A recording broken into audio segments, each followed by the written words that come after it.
Hi, I'm Denise. I'm an amateur for life. Welcome or welcome back.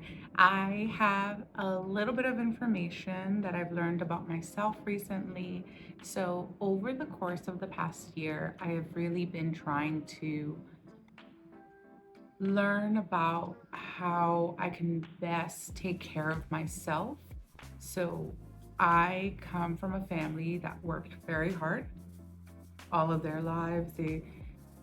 They did a lot for us, but me and my two sisters. And so we grew up, and as we were growing up, there was a lot that changed for our lives because of it for the better. But there are a lot of things that kind of took a back burner for a lot of my family members, not just my mom and dad immediate family, but also I can notice this across the board with extended family too, aunts, uncles, cousins. Um, so I've always wanted to learn about how to take care of myself. And that has been a goal of mine for years. For years. So I've always been on and off with exercise or experimenting with different diets and trying to find out what is clean, isn't clean, what is helpful, what isn't helpful. And so recently I actually learned about a book via a podcast from someone who I really love. Organic Olivia is her handle. She is on Instagram. She has a podcast now. She has her own line of supportive supplements and more. Anyway, okay, I had to go get it. So recently I heard, or not so recently, a few months ago, I learned about dopamine. So I know I've heard that word before and the importance of it. I'm not an expert, so I'm not going to sit here and teach you about it. So on Organic Olivia's podcast, the author of Dopamine Nation came to discuss dopamine and the effects of it. And her name is Dr. Anna Lemke. She wrote the book Dopamine Nation, which I bought.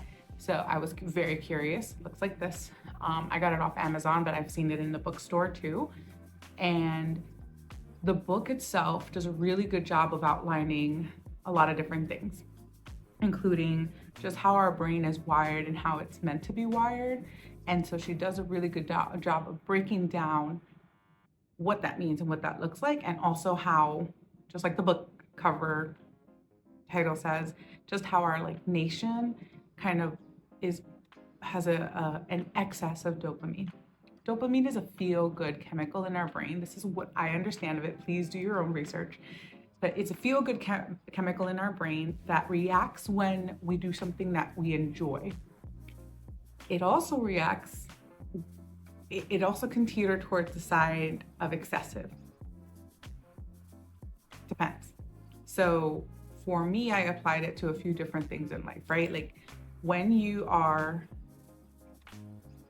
on social media, right? And you keep going and you're enjoying it and you're having a good time, and an hour goes by without you realizing, oh shoot, I've been on this for a while. I should probably do something else. But you don't want to do anything else, right? It's because that is a hit of dopamine that you got. Let's say you're someone, this is the one I find myself in. I scroll through Instagram, watch something on YouTube, and I'm like, I have to fold laundry. But before I know it, I've spent quite a bit of time on social media and haven't done the folding. So the hit of dopamine I get from being on social media is not the same reaction I would have from doing the laundry. It's more tedious, right? One is instant, but if I were to fold the laundry, I would get a hit of dopamine after the fact. But of course, I want that feeling immediately. That's part of why we choose one over the other. So it's just an example. But what I applied it to, so she gives you a bunch of case studies, a bunch of examples from her own practice as a psychologist from clients that she works with who have kind of gone to the other end of dopamine, which could look like addiction in various forms. For some, it might be like exercise addiction that gives someone dopamine too, but you could do too much of that and hurt bones and more. It depends, right?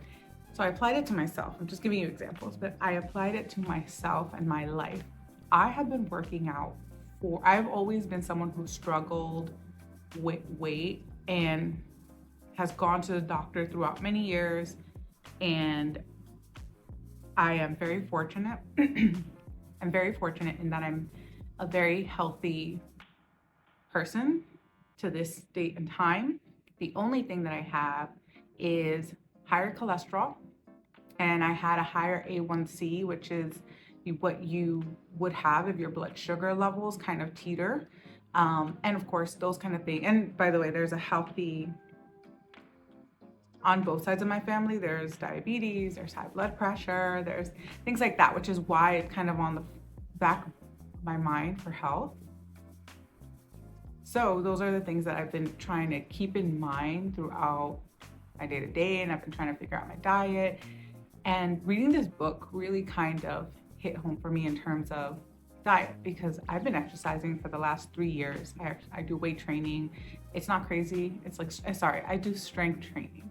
I do some weights. I do things like squats with some weight, so body resistance, things like that. Nothing too crazy. I'm not bench pressing like 200 something. But I do exercise 3 times a week, or I try to. Sometimes I'll go on vacation, I won't do it. And I try and have on average, I'd say at least 5,000 steps a day, and I try and usually do more. But even then I wasn't losing weight. I told my doctor and she said I was very active, but my levels were a little higher on some of the things that would mark, being vigilant about, so that down the road it didn't come back.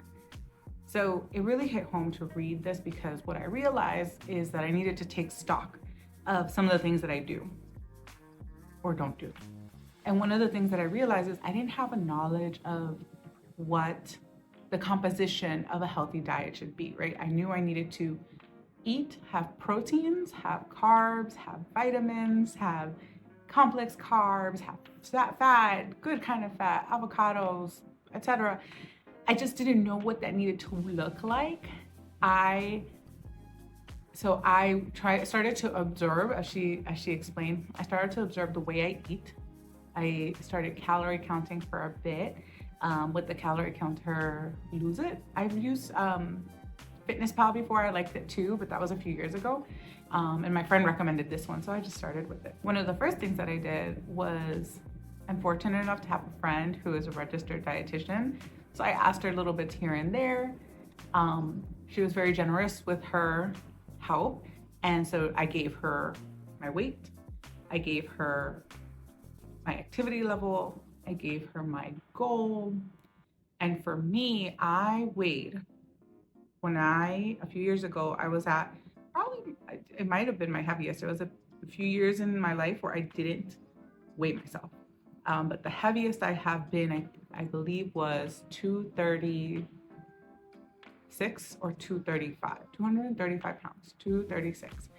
And then I started really keeping track of calorie counting. This was about 2 years ago, decreased the amount that I was eating, and started losing a few pounds here and there. So like 5 pounds or so. Sometimes it would teeter to 7, but it was kind of up and down, which I understand is fine.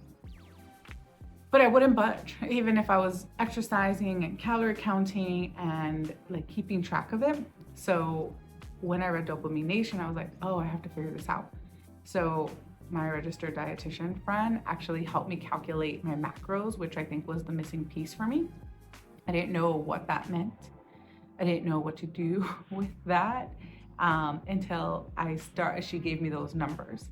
So for me, I was eating an excess of calories. That's the way I was gaining weight. I know that there are health-related reasons for why someone might gain weight.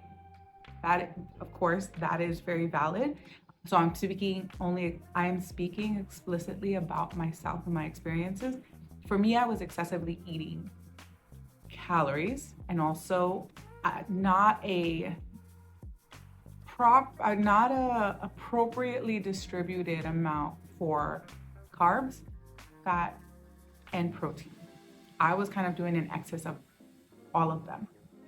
And so when I decreased my calories and then applied the macro calculation, I won't teach you how to do that. There are plenty of videos that do. My friend helped me because it was more specific to my goals, and I really just needed to trust what I was like about to start doing. I was scared to do something that wouldn't feel good. So yeah, for me, the biggest things in the composition of what I eat that gave me hits of dopamine that would then be in excess would be sugar, sugary drinks, and this I will loop in alcohol with it.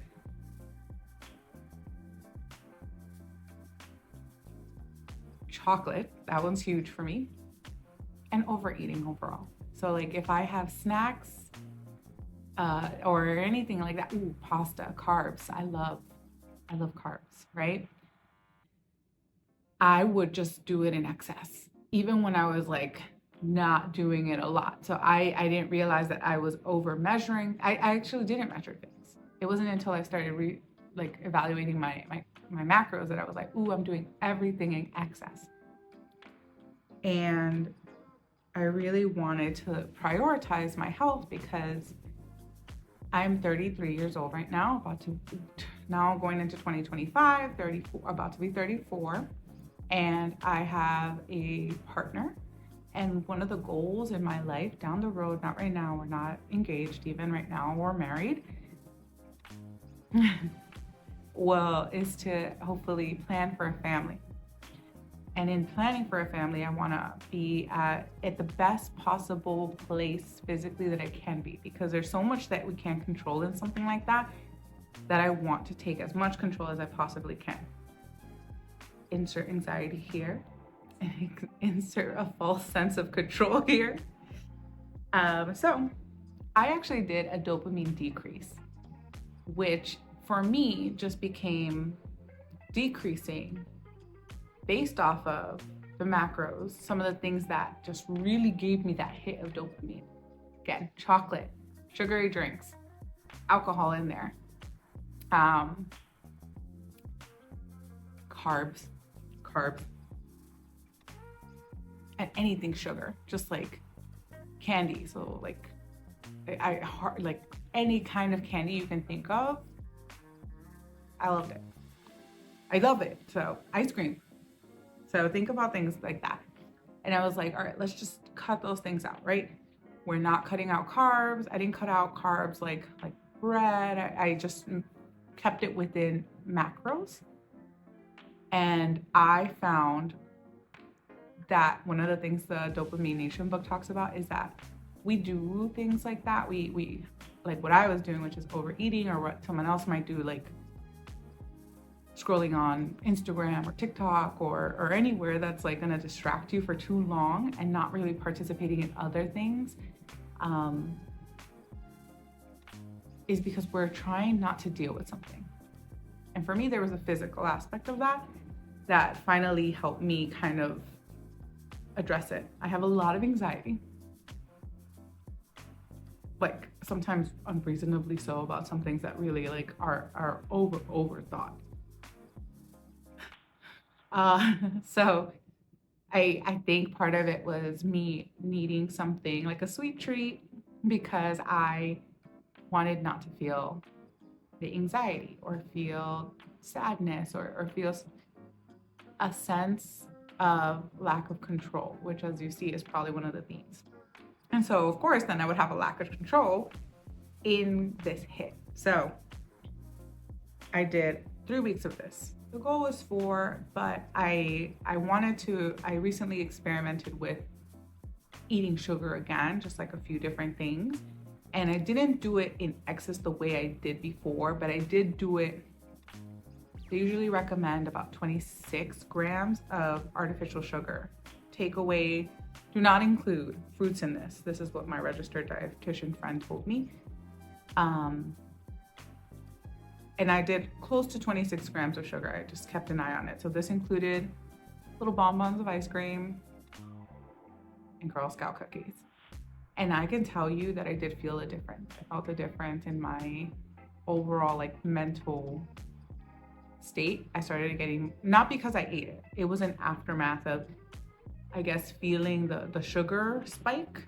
Just like I started feeling more anxious and worried and all the other things that I already was, but just like it heightened it. And I was like, ooh, not my favorite.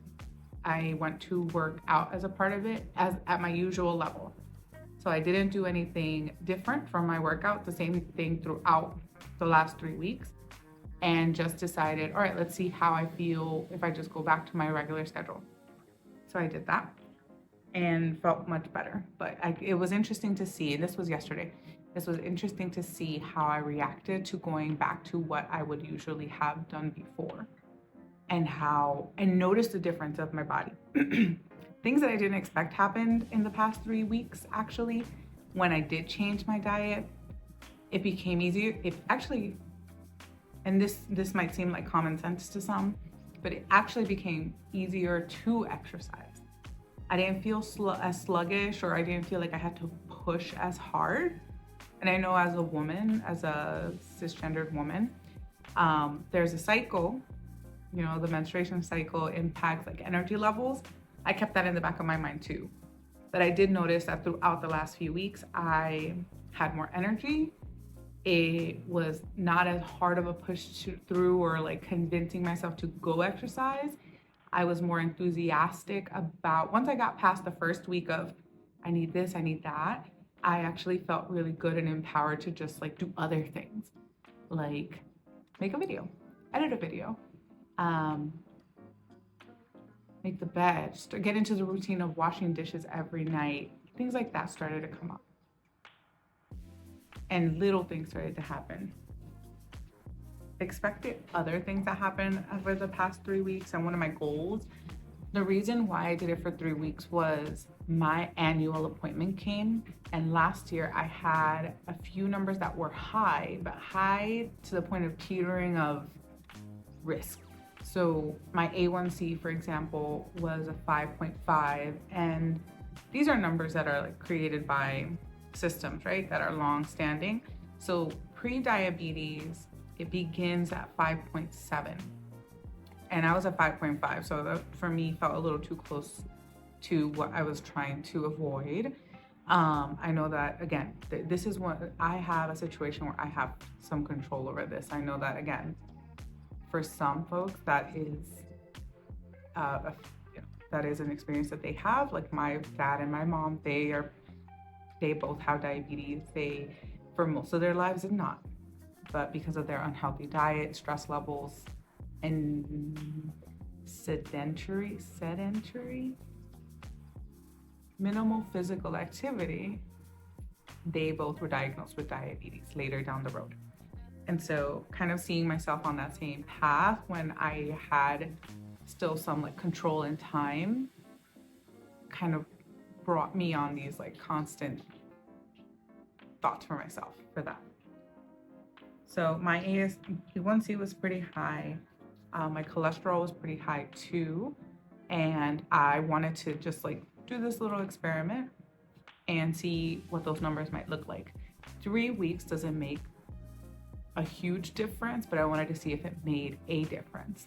And so for the past year, again, I've been kind of trying to keep myself and learn from myself to see how that was, because it's been over a year since my annual, just because appointments I didn't see any appointments. So it was a little over a year. And I was happy to see that my numbers went down. It was cholesterol still on the higher end, but lower. And my A1C went from a 5.5 to a 5. So expected, but unexpected, right? Because it's only been 3 weeks. And again, I've been doing this for about a year, including eating better. But I didn't know what that looked like until really I started doing my macros. So those are really good things that I felt like, oh yeah, I did it. An expected side effect also was losing some weight. So I did lose about, it's been almost 4 weeks. So I did lose a few pounds. And I'm not gonna sit here and explain exactly what I did, because I know people have to be careful with kind of, because everybody is different. And my friend who is a registered dietitian always reinforced that when I talked to her about this kind of stuff. It's one of her like missions to make eating a more unique, and a plan for eating more unique, and also one that is less restrictive and more about learning about yourself. And part of that is that everybody's body is different. And so I'm just telling you all overarching information of the things that I kind of took out of my diet. But again, I still ate bread. I still ate a lot of the things that I like. I just took out more of the artificial stuff. So I didn't have sugar in my coffee. I didn't have any ice cream. I didn't have any chocolate. I didn't have, what else didn't I have? Really, I didn't have treats, because part of my calorie counting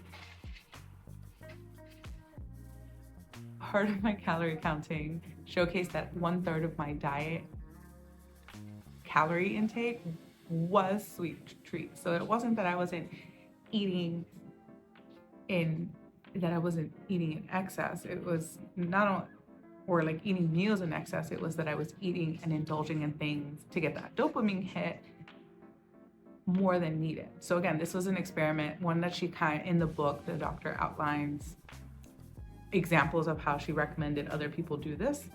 One of the other things was a slight change in skin tone. So I have like these like kind of like skin patches that look a little grayish, and that is usually also a sign of like pre-diabetes. So I kept an eye on that too, and that kind of decreased just a little bit. I'll try and find pictures of them before and after, and then hopefully like again keep kind of an eye on that too. And then my joints felt better too. So some of my joints, like my knees, for example, they felt a little better. I do have, my legs are shaped in a way that's kind of like a little, curved. So they're shaped a little differently. Everybody's body's different. But I have the ability to walk and run and stuff, but sometimes my joints they feel a little sore. But that improved too. I felt less like physically inflamed, and I felt less, what do you call that? Like not just, I felt less bloated, but also I felt less like, I don't know if I explain it, like inflamed here even. And I noticed I was less moody. So even around my cycle, I actually become very moody. I can be very, very anxious or very upset or easy to cry. I'm actually a crier in general, so that's not always a measure for me. It's like I like to joke, but kind of not really, that on average I cry every day, which is true because I cry for being happy, sad, and so on. But that is separate from my hormones. That's just a little bit of me being an expressive person. So I did notice that I was less moody, which was a big win for me. So there were things that were very noticeable throughout this. But of course, if you have questions about what that looks like for me, I could go ahead and explain more. Feel free to drop it down in the comment below. And so my goal with this is to start kind of incorporating things that are long-term. And by the way, the other thing that surprised me is that these changes after the first week didn't feel restrictive. I've been on health diets. I've been on like keto. I did vegan for a little bit. I did a few others, but those are the two major ones that like things were very restrictive for me. And I know that there are ethical reasons, especially for the veganism, that was one that I did because I also felt that it was almost activist related for a period of time. But then I found that my body felt better eating certain things. I did more of those restrictive diets and would feel like, oh my gosh, this is so hard. It felt like a trek, and I would ultimately give it up. So I did this and it didn't feel like that. It just felt like, oh, I have to remind myself I don't need chocolate after I eat something.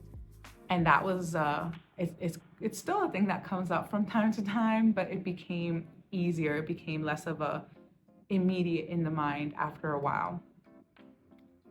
So yeah, that was something that surprised me too, that after a while it just kind of became a little bit less of an impulse. And my goal is to continue to be on this path more long term. So incorporating more of what I've learned and eating more of the like complex things, complex carbs. One of my coworkers told me, so like things with more fiber, things with more nutrients, like that. And think about that without taking away other things. So one of my favorite things to eat in the morning is a bacon, egg, and cheese. But cooking bacon for me is kind of different, like it's just a little more long-standing. And so what I did was I got the little biscuits, or the English muffins. I would get the little English muffins, I would toast it, I would make myself 2 eggs, I measured out the olive oil, cheddar cheese, and slices of ham. And that's one of my favorite breakfasts to have over the weekend. I will have oatmeal when I go to work because it's easier to do overnight oats. But those are the things that I would like to eat. And it felt good to like include that in my macros, but not feel like, oh, I have to have just egg whites in the morning or just avocado toast. So I love all that stuff, but like, I don't want it to be my everyday or feel like, oh, I have to do that. I want to eat what I want. And that's one of the things. So yeah, incorporating some of that and then trying to see how I can make this more of a long-term thing, while also later incorporating back some of the things that I did indulge with, but I still have to figure that one out. If you're curious as to what that looks like and more of what that looks like, I am thinking about creating that video. If you want something specific in that video, please let me know in the comments below. Okay, so definitely check out that book. Also check out that podcast. I will go ahead and link it below in case you're curious. It is a longer conversation between them both, which I think is very helpful to kind of understand what impacts these kind of everyday actions have on us. For me, it was food that I focused on, but also I applied it to social media. I would keep a mindful log in my head of how much scrolling I did or how much of something I was like taking part in, and I lessened it. So really it's a dopamine decrease. It is not me changing my life and feeling like this is it. It is me kind of trying to learn how to decrease certain things, increase others, and finding what works for me for the long term. And it's going to evolve over time. And that's what I want it to be. And so I'm still, as we know, learning. And I hope that I keep learning, I keep going, I keep growing, and I keep seeing what it is that I can learn in this process. And of course, if anybody has any tips, please include them down below. I would love to hear from you. And this was just a very general overview. All right, thank you for listening until the end.